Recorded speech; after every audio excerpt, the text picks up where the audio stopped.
अस्सलाम वालेकुम। आज हम सीखेंगे अलजेब्रिक एक्सप्रेशन के बारे में और पॉलिनोमियल के बारे में। ठीक है, तो सबसे पहले हमारी डेफिनेशन है अलजेब्रिक एक्सप्रेशन। अलजेब्रिक एक्सप्रेशन क्या होता है?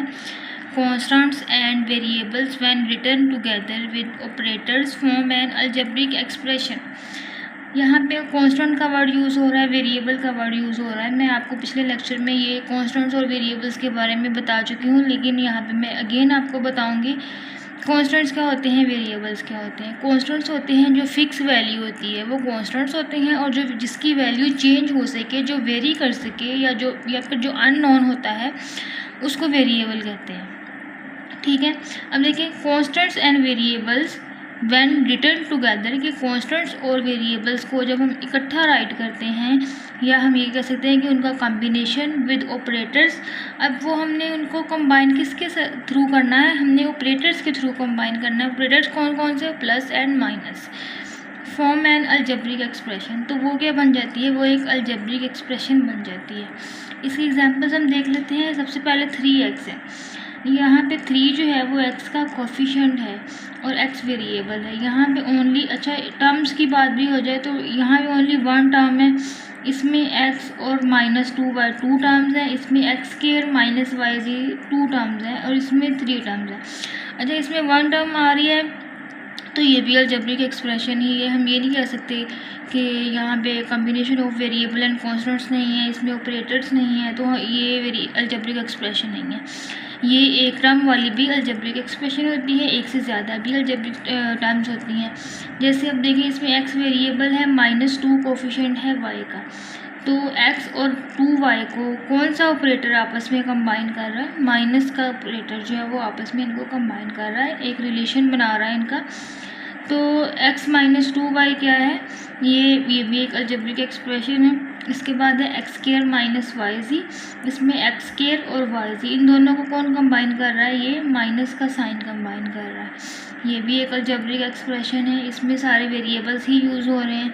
ठीक है, ये जो x के ऊपर छोटा सा 2 लिखा हुआ है, इसको पावर कहते हैं, इंडेक्स भी कहते हैं, इसको एक्सपोनेंट भी कहते हैं। ठीक है, कुछ भी कह सकते हैं। x/3y प्लस 5y³ z-6, ये भी क्या है? ये भी अलजेब्रिक एक्सप्रेशन है। ठीक है, तो ये हो गया अलजेब्रिक एक्सप्रेशन। नेक्स्ट है पॉलिनोमियल। अलजेब्रिक एक्सप्रेशन और पॉलिनोमियल में थोड़ा सा डिफरेंस है। वो क्या डिफरेंस है? पॉलिनोमियल की डेफिनेशन देख लेते हैं आप। Polynomial is an algebraic expression, कि पॉलिनोमियल जो है वो भी अलजेब्रिक एक्सप्रेशन ही होती है।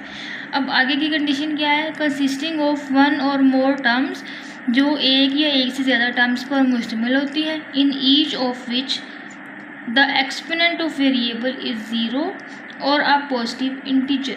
यहाँ पे दो चीज़ें जो हैं वो गौर करने के काबिल हैं। एक तो पॉजिटिव इंटीजर और 0। इसका क्या मतलब है? अच्छा, यहाँ पे एक्सपोनेंट का वर्ड यूज़ हुआ है, मैंने आपको बताया एक्सपोनेंट पावर को कहते हैं। अब देखिए, उन्होंने कहा है कि पॉलिनोमियल भी अलजेब्रिक एक्सप्रेशन ही होती है, जिसमें एक या एक से ज़्यादा टर्म्स होती हैं, लेकिन इसमें हम क्या करते हैं? इसमें जो वेरिएबल की पावर है वो या तो 0 हो सकती है या फिर कोई पॉजिटिव इंटीजर हो सकता है। मीन्स के वेरिएबल की पावर नेगेटिव नहीं हो सकती, वेरिएबल्स की पावर फ्रैक्शन में नहीं हो सकती, डेसिमल में नहीं हो सकती। ठीक है, तो 0 हो सकती है और पॉजिटिव इंटीजर हो सकती है, और नेगेटिव भी नहीं हो सकती उसकी पावर। ठीक है, तो ये दोनों में डिफरेंस है। जबकि अलजेब्रिक एक्सप्रेशन क्या होता है? अलजेब्रिक एक्सप्रेशन में वेरिएबल की पावर कुछ भी हो सकती है, पॉजिटिव, नेगेटिव, फ्रैक्शन में हो गई, डेसिमल में हो गई, जैसे भी हो गई, तो वो हो सकती है। लेकिन पॉलिनोमियल के अंदर वेरिएबल्स की जो पावर है वो 0 हो या फिर पॉजिटिव इंटीजर हो। ठीक है, जैसे एग्जांपल्स हैं 2, ये भी एक पॉलिनोमियल है। 3x एक पॉलिनोमियल है, इसमें x की पावर 1 है, जहाँ पे कोई पावर राइट ना की हो वहाँ पे पावर 1 होती है। x square plus 3x minus 4, इसमें भी दोनों की पावर जो है वो पॉजिटिव ही है। नेक्स्ट x की पावर 4 है, x का क्यूब है, x स्क्वायर है, x है, तो सबकी पावर्स पॉजिटिव है। यहाँ पर भी सबकी पावर्स पॉजिटिव हैं। ठीक है, तो पॉजिटिव इंटीजर्स हैं, तो क्या है? ये सारे पॉलिनोमियल्स हैं। अच्छा, अगर मैं ऊपर वाले हमने अलजेब्रिक एक्सप्रेशन की ली थी एग्जांपल, ये लास्ट वाले एग्जांपल देखें, x/3y आ रहा है। ये जो y है नीचे अब इसकी पावर 1 है, जब इसको हम ऊपर लेके जाएंगे तो इसकी पावर क्या हो जाएगी -1। इसी तरह से z की पावर ऊपर जाकर क्या हो जाएगी -1। तो इस तरह से ये क्या है, इनमें नेगेटिव एक्सपोनेंट्स आ रही हैं, ये पॉलिनोमियल नहीं है, ये अलजेब्रिक एक्सप्रेशन तो है लेकिन ये पॉलिनोमियल नहीं है। ठीक है, आई होप कि आप लोगों को अलजेब्रिक एक्सप्रेशन और पॉलिनोमियल में डिफरेंस जो है वो अच्छी तरह से समझ आ गया होगा एग्जाम्पल्स के साथ।